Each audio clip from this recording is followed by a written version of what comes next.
અમેરિકાની સરકારે દેશમાં ઇમિગ્રેશન ફ્રોડ સહિતના ગુના કરનારા 17 નેચરલાઇઝ્ડ સિટીઝનની સિટીઝનશિપ છીનવી લઈ તેમને ડિપોર્ટ કરવાની કાર્યવાહી શરૂ કરી છે. આ 17 લોકોમાં નીરજ શર્મા નામના એક 50 વર્ષીય ઇન્ડિયનનો પણ સમાવેશ થાય છે. જસ્ટિસ ડિપાર્ટમેન્ટના જણાવ્યા અનુસાર નીરજ શર્મા ન્યૂ જર્સીમાં મેગ્નાવિઝન નામની એક સ્ટાફિંગ કંપની ચલાવતો હતો.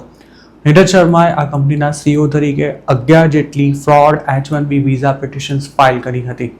તેણે જેટલા પણ લોકો માટે H-1B એપ્લિકેશન ફાઇલ કરી હતી તેમના વિશે એવું કહેવામાં આવ્યું હતું કે તેઓ અમેરિકા આવીને અમુક ચોક્કસ કંપનીઓમાં કામ કરશે.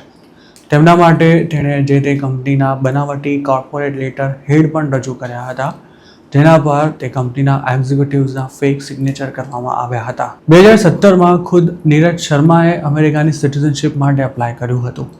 યુએસના કાયદા અનુસાર આ કાર્યવાહી દરમિયાન તેણે અમેરિકામાં કોઈપણ પ્રકારની ઇલીગલ એક્ટિવિટી કરી છે કે નહીં તેની પણ માહિતી આપવાની હતી. તેમાં જે મામલામાં કાયદાકીય કાર્યવાહી ન કરવામાં આવી હોય અથવા તો ધરપકડ ન થઈ હોય તેવી પ્રવૃત્તિઓનો પણ સમાવેશ થાય છે.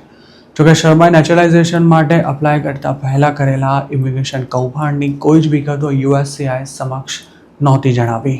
અમેરિકાની સરકારે ડિસેમ્બર 2017માં જ શર્માની એપ્લિકેશન અપ્રૂવ કરી દીધી હતી અને તે અમેરિકાનો સિટીઝન બની ગયો હતો.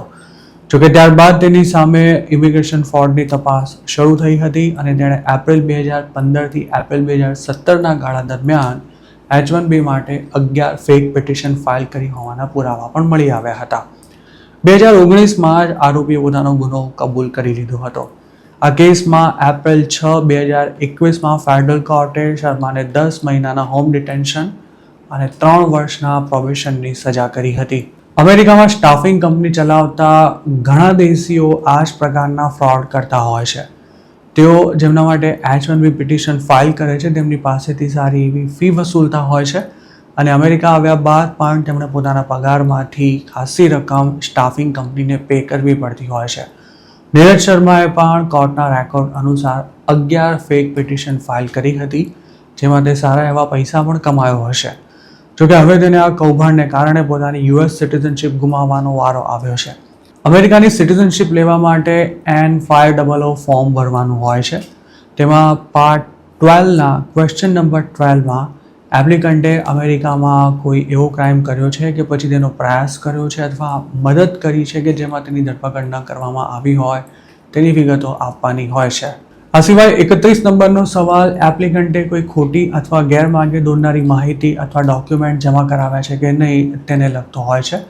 જ્યારે 32 નંબરનો સવાલ અમેરિકામાં એન્ટ્રી લેવા માટે અથવા કોઈ ઇમિગ્રેશન બેનિફિટ લેવા માટે ક્યારેય સરકારી અધિકારી સમક્ષ જૂઠું બોલ્યા છો કે નહીં તે અંગેનો હોય છે. નીરજ શર્માએ આ ત્રણેય સવાલોના જવાબ નામાં આપીને અમેરિકાના ઇમિગ્રેશન લોનો ભંગ કર્યો હતો. જો તેણે સિટીઝનશિપ લીધા બાદ આ ક્રાઇમ કર્યો હોત તો તેની સામે આ કાર્યવાહી ન થઈ હોત, પણ સિટીઝનશિપ લીધા પહેલાં તેણે આ ગુનો કર્યો હતો અને તેની વિગતો પણ છુપાવી હોવાથી હવે તેની સામે ડિનેચરલાઇઝેશનની કાર્યવાહી શરૂ કરવામાં આવી છે. ટ્રમ્પ સરકારે છેલ્લા 1.5 વર્ષમાં રેકોર્ડ બ્રેક સંખ્યામાં ડિનેચરલાઇઝેશનની કાર્યવાહી શરૂ કરી છે, પણ કોઈ પણ નેચરલાઇઝ્ડ સિટીઝનની સિટીઝનશિપ પાછી ખેંચી લઈ તેને ડિપોર્ટ કરવાની પ્રક્રિયા ખૂબ જ લાંબી અને અટપટી છે.